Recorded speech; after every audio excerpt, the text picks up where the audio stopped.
This video is going to feature some lovely drone photography of Exmoor, filmed by my dear hubby, as well as a highlight reel of my favorite bits of our travels to several tiny towns and villages in the area. I've spent some time in Somerset on past trips to Britain, but this holiday was the time I truly fell in love with Somerset. One of the reasons why is that I love the unique architecture of this part of the country, and we'll talk a lot about that in this video. But be sure to stay to the end of the video for a bonus bit in which I finally do a tasting of different cheeses on digestive biscuits. Today we are going to see where the road takes us. We've been doing some drone flying, and by we I mean Ian has been doing some drone flying this morning, and yep, got the 4-point lighthouse, but I don't think it's very good footage because it's a little too misty. Now we had to run into town to post something, and we are going to wander off into some nearby villages, which Ian says are going to be worth a look. And where are we going? Well, right now we're in Porlock, Somerset, and we're going to go to Allerford and Bossington, which are nearby, cute little villages nearby. And then we are going to have a late lunch at the Hunters Inn in the Heddon Valley. Yeah, so we're staying in North Devon, but apparently we were pretty close to Somerset because we just drove a little bit and saw the Welcome to Somerset sign. So here we go off to discover some villages in Somerset. We stopped in Porlock to go to the post office, and as we were driving through, discovered it had this really beautiful church. So I'm going to take a quick video of the outside of it.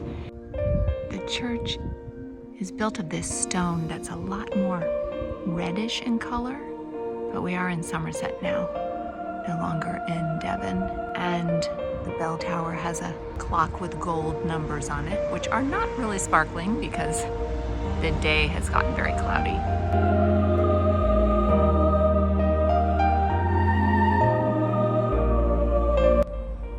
Between this gorgeous little door and this checkered pattern of stone, I think this is my favorite part of the church. This tree in front of the church also is rather incredible looking. I don't quite understand what's going on with it. I can't tell if it's dead or alive. Tree trunk just looks kind of petrified. After stopping by the church, I had a little wander down the main road in town. I love fun pub signs, so I had to snap a photo of this one. I saw the name of this shop and knew immediately that it was my kind of place. A place I simply had to visit and spend some money. The cheese expert behind the counter did not want to appear on camera, but he was happy to give me a tour of all the different cheddars. Stay tuned for the end of this video to see which one I chose and if I liked it. The difference between the Wookey Hole and the Montgomery Cheddar and the Cheddar Gorge. I mean, I've been to Cheddar Gorge, so I'm assuming that's where that cheese is made.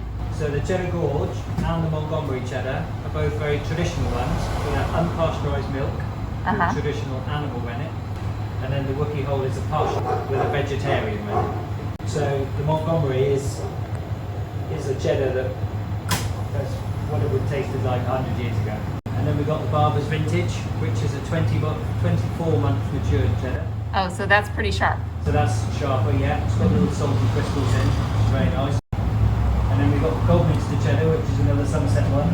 And that's a bit of a softer one, a bit of a creamier cheddar. Very nice, nice rich in flavour, that one. So this is the local one, but that was actually made for the Downbuster Squadron an anniversary dinner. Oh, wow. The 617 Squadron up in Lancashire.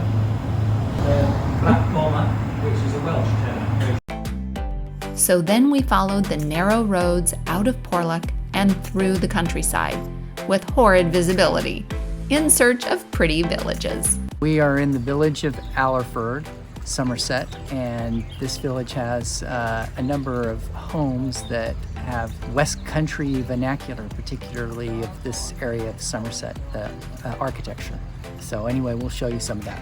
So you can see the dormer windows, the way that they're edged up out of the roof line. That's typical of homes in this area. This house here has typical West Country architecture. For example, it's got the tile roofs and it's got the little rounded alcove, probably for cooking. And is that maybe an oven? Could be. I don't know for sure, but it's the kind of thing you see around here. And also, I've been noticing that the stone is more red colored. Mm-hmm. And then you can see the dormer windows are sticking up out of the roof in that particular way. That's kind of unique, that you don't see in other parts of the country. And this is a beautiful brook with a special bridge over the top of it. So this is a pack horse bridge right here going over the brook. And then right next to it you have a ford. Here you would have a choice of crossing the brook through this ford if the water depth was low enough, or taking the pack horse bridge over that didn't quite have the width of the ford, but at least you have that option if the river was too high. The water is a bit too high for me to walk through here, so I'm going to take the bridge. Another part about the local architectural vernacular is you often see chimneys that are round, which is something you don't see in anywhere else around Britain, I don't think. This is the old schoolhouse in Allerford, and it's another good example of local vernacular with the thatch and the dormers that are similar to the ones that we saw before. And at the Allerford post office, we have a Georgian post box. This is a lovely cottage with the last blossoms of some magenta roses still in bloom and some really interesting old windows. Just walking through Allerford, you see so many interesting things like this ancient pump and water trough. Honestly, I love the setting of Allerford. All of these marvelous houses set in the backdrop of a thickly wooded, very green hillside. The bees know the best flowers are the magenta ones. And Allerford Forge is still a working blacksmith shop, which is really cool. Seems like stepping back in time. Beware of some very slow cats and ducks in this village. Now we will show you the lovely little village of Luccombe, which is set at the foot of the tallest hill in Exmoor and features this church from the 1400s. It's like a little moat around this beautiful old church, St. Mary's. One thing I love about tiny English villages is the churches, of course, but another thing is the phone boxes, because you can still find some classic red phone boxes there. With great interest, I noticed the signs posted about Luccombe's campaign to save their phone box. I hope it is saved, since it is a beloved icon of British heritage. My husband takes me to these interesting places like the village of Luccombe, which are definitely not tourist destinations. So it's kind of fun to see these small country villages with their beautiful homes and churches that the average tourist is not invading. I think this yellow color is definitely a regional thing as well, because I have not seen so many houses that are painted in this golden color except for around here. I do really wish I had been here in the summer though, when all the flowers were in bloom. So I grew up with everyone telling me that I was bossy. And let's be honest, that's just sexism. If I were a boy, they would have told me I had good leadership skills. But be that as it may, I was kind of excited to come to this little village. I am currently in the village of Bossington. The whole town of Bossington is just so lovely. It's gorgeous, all of that Somerset architecture.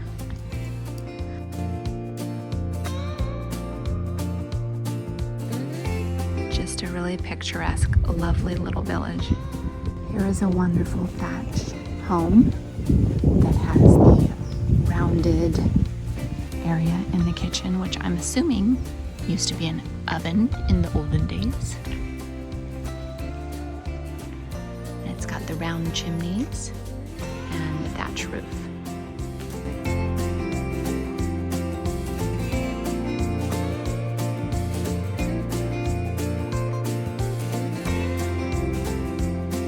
To continue with the phone box and post box theme throughout this video, I had to photograph this well-preserved red phone box in Bossington, as well as this picturesque ivy-covered stone wall with a post box in it from the Victorian era.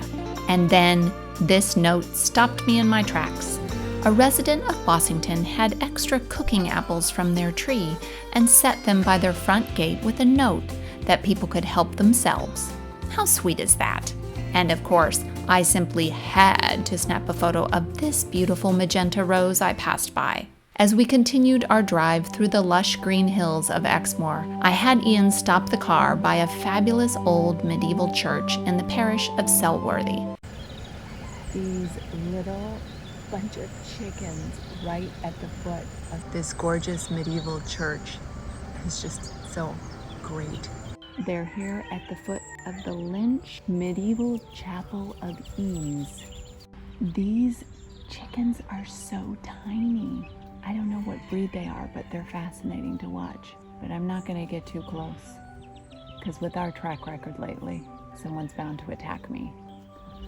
Oh, she's the kind, is that a bantam?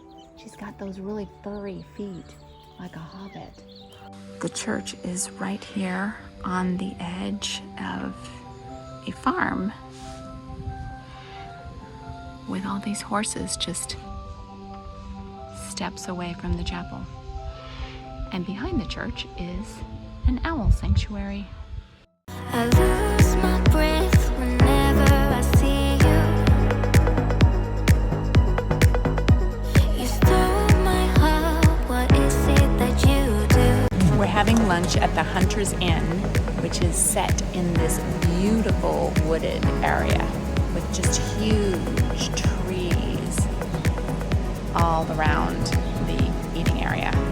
One part of the grounds that I had to stop and photograph was this spot by the car park, because a red phone box and post box is a necessary spot for an Anglophile selfie.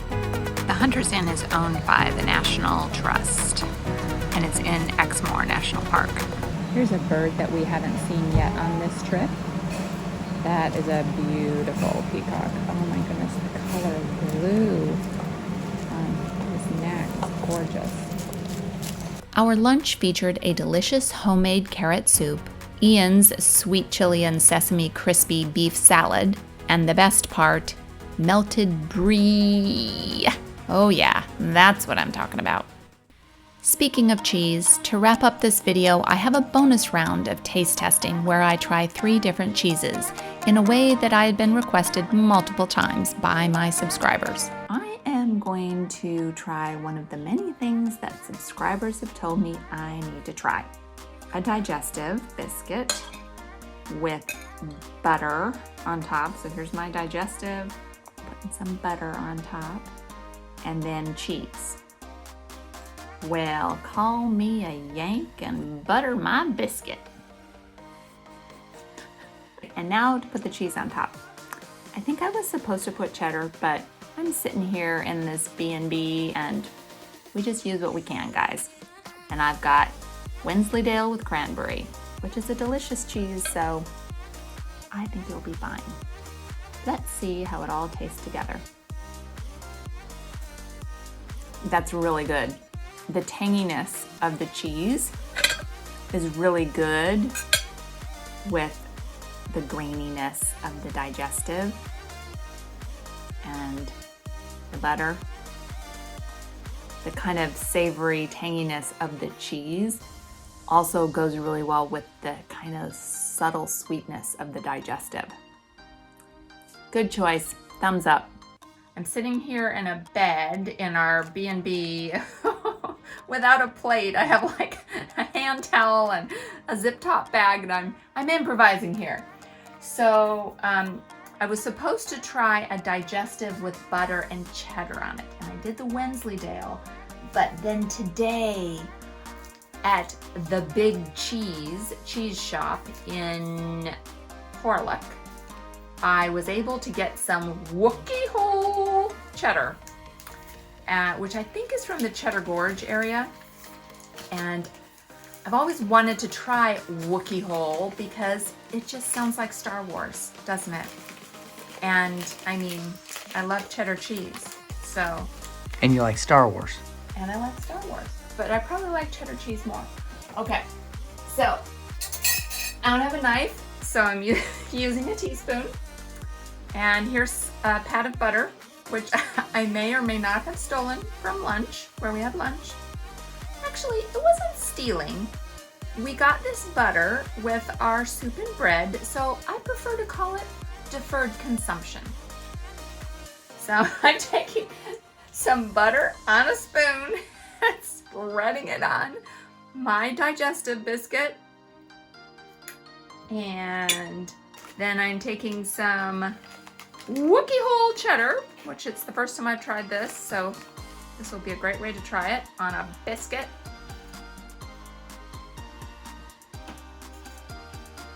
That is so good. This is going to be a yummy dinner.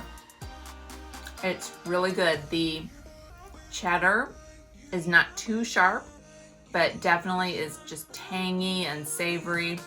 And the butter is all creamy, which enhances the creaminess of the cheese.